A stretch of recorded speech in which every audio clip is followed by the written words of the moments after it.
Hello viewers, welcome to my channel dreams volume. आज मैं आपको शरतचंद्र चट्टोपाध्याय द्वारा लिखित लेन देन की कहानी सुनाऊंगी। तो चलिए शुरू करते हैं इस कहानी को।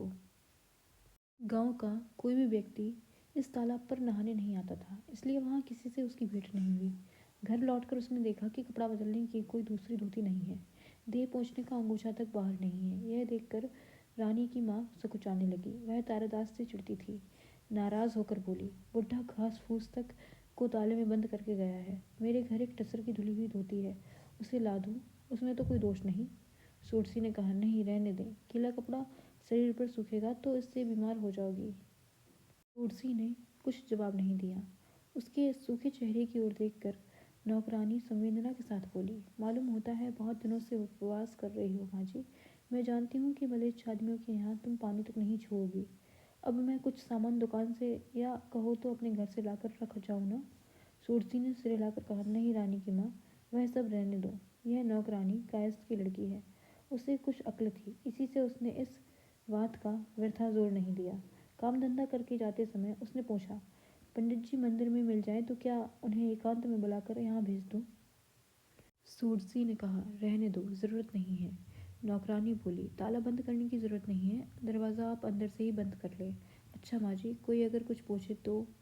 सूरसी थोड़ी देर चुप रही, फिर सिर उठाकर बोली, कह देना कि मैं घर में ही हूँ। रानी की माँ के चले जाने पर वह दरवाज़ा ज्यों का त्यों खुला पड़ा रहा। सूरसी को मालूम भी नहीं हुआ कि सामने के बरामदे में मुंह नीचा किए चुपचाप बैठे बैठे 2-3 घंटे कैसे बीत गए। किसी अनजान व्यथा की तरह उसके मन में यही भाव उठा रहा था कि अब मुझे किसी कठोर दुर्भाग्य का सामना करना पड़ेगा। मेरे संबंध में बड़ी कुछ चर्चा गांव भर में चल रही होगी, परंतु लड़ने या आत्मरक्षा के लिए उसका मन किसी तरह भी सनद्ध नहीं हुआ था। बल्कि वह उसके कानों में बार बार यही कहने लगा कि आज तुम्हें यही सबसे बड़ी बात याद रखनी होगी कि तुम सन्यासिनी हो, अपनी इच्छा से हो या अनिच्छा से, जानबूझकर हो या अनजाने में।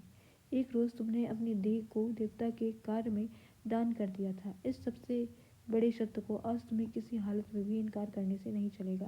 तुम्हें दांव में रखकर जो लोग मिथ्या का जुआ खेल रहे हैं उन्हें मार काट कर मरने दो। इस बार तुम मुक्त लेकर अपनी रक्षा करो। इसी समय मंदिर के वृद्ध पुजारी दरवाजे से होकर आंगन में आ खड़े हुए। उन्होंने कहा, माँ, वे लोग तुम्हें बुला रहे हैं। चलिए, कहकर सूरसी उठ खड़ी हुई। उसने प्रश्न तक नहीं किया कि किस लिए, कहाँ या कौन लोग बुला रहे हैं। मानो वह इसी की प्रतीक्षा कर रही थी। उसकी आने वाली विपत्ति के संबंध में पुजारी को कुछ इशारा करने की इच्छा थी, पर भैरवी के मुंह की ओर देखकर उसके मुंह से कुछ भी नहीं निकला। आज मंदिर के आंगन का बड़ा फाटक खुला है।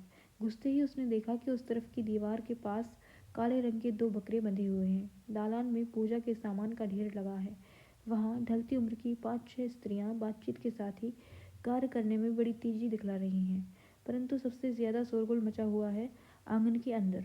वहाँ राय बाबू का सुंदर कोमल गलीचा बिछा हुआ है और उन्हीं को बीच में करके गांव के मुखिया लोग अपनी अपनी मर्यादा के अनुसार बैठकर संभवतः सोडिसी के संबंध में विचार कर रहे हैं।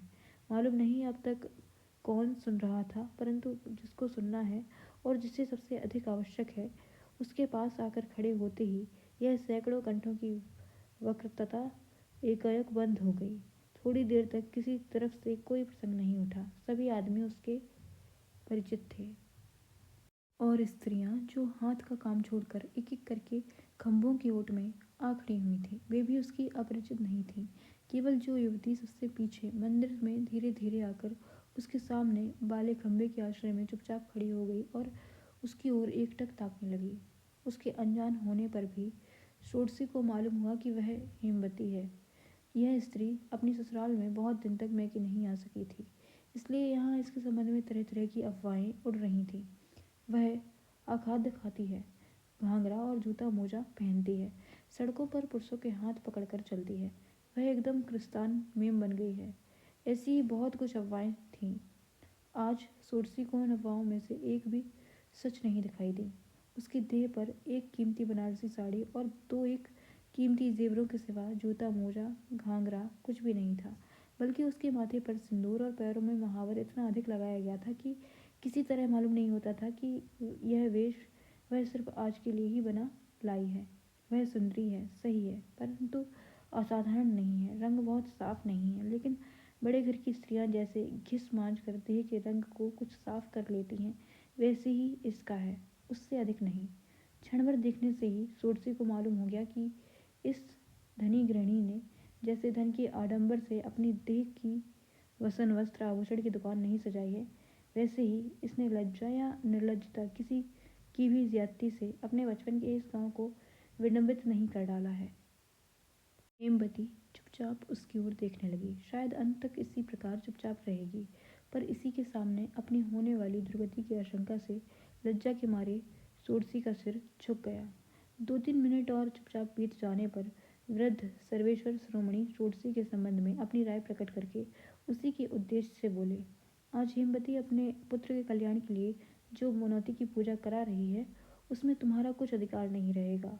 उन्होंने अपनी यह सहमति हम लोगों को जताई है। उनको आशंका है कि तुम्हारे द्वारा उनका कार्य सिद्ध नहीं होगा। सोरसी का मुंह पीला पड़ गया था, पर उसके स्वर में दृढ़ता नहीं थी। उसने कहा, बहुत अच्छा, वे वैसा ही करें जिसमें उनका काम सिद्ध हो जाए।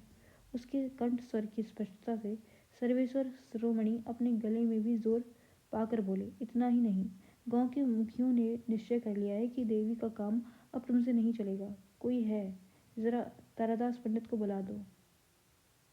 एक आदमी उन्हें बुलाने गया तो सोरसी के मुंह पर जो जवाब आया था, वह अपने पिता के नाम से ही वहीं रुक गया। मुंह उठाकर अचानक उसने पूछा, क्यों नहीं चलेगा? भीड़ में से किसी ने कहा, वह तुम अपने पिता के मुंह से ही सुन लेना। सोरसी ने इसका कुछ जवाब नहीं दिया। देखा कि उसके पिता एक 9-10 वर्ष की लड़की को साथ लिए चले आ रहे हैं। उनके पीछे एक अधिक उम्र की स्त्री साथ साथ आ रही है। इनमें से किसी को सोरसी ने पहले कभी देखा नहीं था, तो भी समझ लिया कि यह फूफी है और यह लड़की उन अनजान फूफी की बेटी है। भीतर ही भीतर सभी समझते थे कि यह सब राय बाबू की कृपा है। सोरसी को भी यह अज्ञात नहीं था।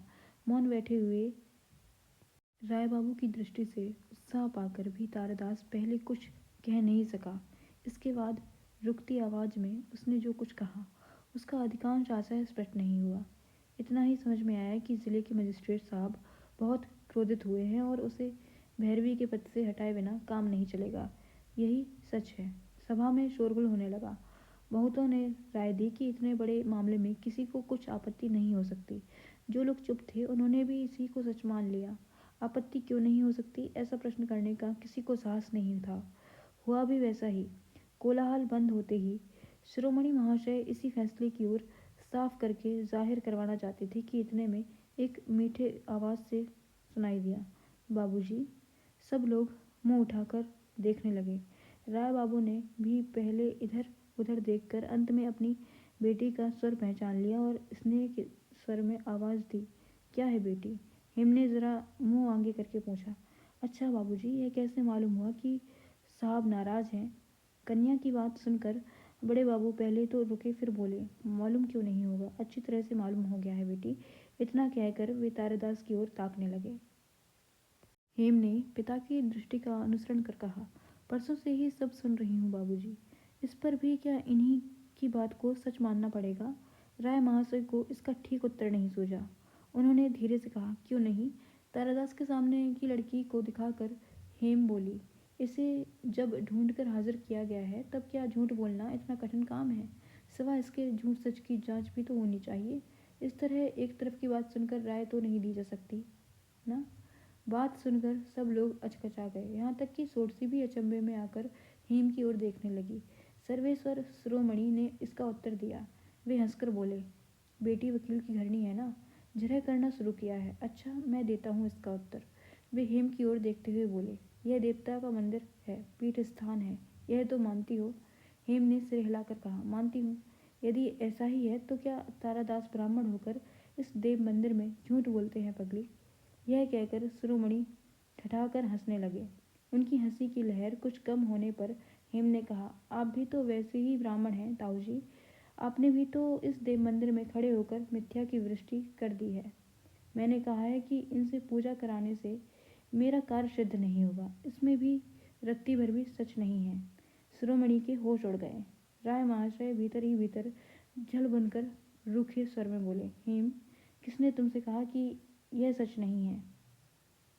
हेम ने थोड़ा हंसकर कहा, मैं कहती हूँ बाबूजी, यह सच नहीं है, क्योंकि मैंने कभी ऐसी बात ना तो मुंह से निकाली है और ना मन में सोची ही है। मैं उन्हीं से पूजा कराऊंगी, इससे मेरे लड़के का मंगल हो चाहे अमंगल। फिर वह सोटसी की ओर देखकर बोली, आपने शायद मुझे नहीं पहचाना, पर मुझे आपकी याद वैसी ही है। चलिए, मंदिर में मुहूर्त टला जा रहा है। अब वह कदम आगे बढ़ाती हुई शायद उसी की ओर जा रही थी, पर अपनी लड़की द्वारा किए गए अपमान के अत्यंत कठोर आघात के कारण पिता से धीरज धरते नहीं बना। वे अचानक खड़े होकर तीव्र स्वर से बोल उठे, कभी नहीं, मैं जीते जी उसे मंदिर में घुसने नहीं दूंगा। तारादास, कहो तो उसकी माँ की कहानी जरा सुन तो लें सब लोग। सोचा था कि उस बात के उठाने की जरूरत ना होगी, सहज में ही काम हो जाएगा। शिरोमणि उसी दम खड़े होकर बोले, नहीं तारादास को रहने दीजिए, उसकी बात पर शायद आपकी लड़की को विश्वास नहीं होगा। राय महाशय वही स्वयं कहें। चंडी की ओर मुंह करके वही अपनी माँ की कहानी कह जाए। क्या राय है आपकी चौधरी साहब? तुम क्या कहते हो जोगेन भट्टाचार्य? क्यों वही खुद कहे। गांव के इन दोनों दिक्पालों के इस निर्मम अभियोग से सब लोग सन्नाटे में आ गए। सोटसी के पीले होंठ कुछ कहने की कोशिश में बार बार कांपने लगे। दूसरे ही पल शायद वह कुछ कह भी डालती, पर हेम तेजी से उसके सामने आ गई और उसका हाथ पकड़कर शांत आवाज में बोली, रहने दीजिए, आप कुछ भी ना कहिए। फिर पिता के मुंह की ओर घूमकर कहा, आप लोग इसका मामला तय करना चाहें तो स्वयं ही कर लें, पर उनकी माँ की बात इन्हीं के मुंह से कबूल करा लें, इतना बड़ा अन्याय मैं कभी ना होने दूंगी। फिर वह सोटसी से बोली, ये लोग जो कर सकें करें, चलिए आप मेरे साथ मंदिर के अंदर। यह कहकर हेम किसी की तरफ ख्याल न करके सोटसी को मानो उसकी अनिच्छा से ही सामने की ओर धकेलती हुई ले चली। मंदिर के अंदर एक तरफ खड़ी होकर सोटसी ने कहा, नहीं बहन, मैं पूजा नहीं करूंगी। क्यों? हेम ने उसे विस्मय के साथ देखा कि भैरवी का चेहरा उदास है, उसमें किसी प्रकार के आनंद या उत्साह का लेश भी नहीं है। हेम के प्रश्न का उत्तर उसने सोच विचार कर ही दिया। कहा, इसका कारण बतलाना होगा तो तुम्ही को बतलाऊंगी, पर आज नहीं।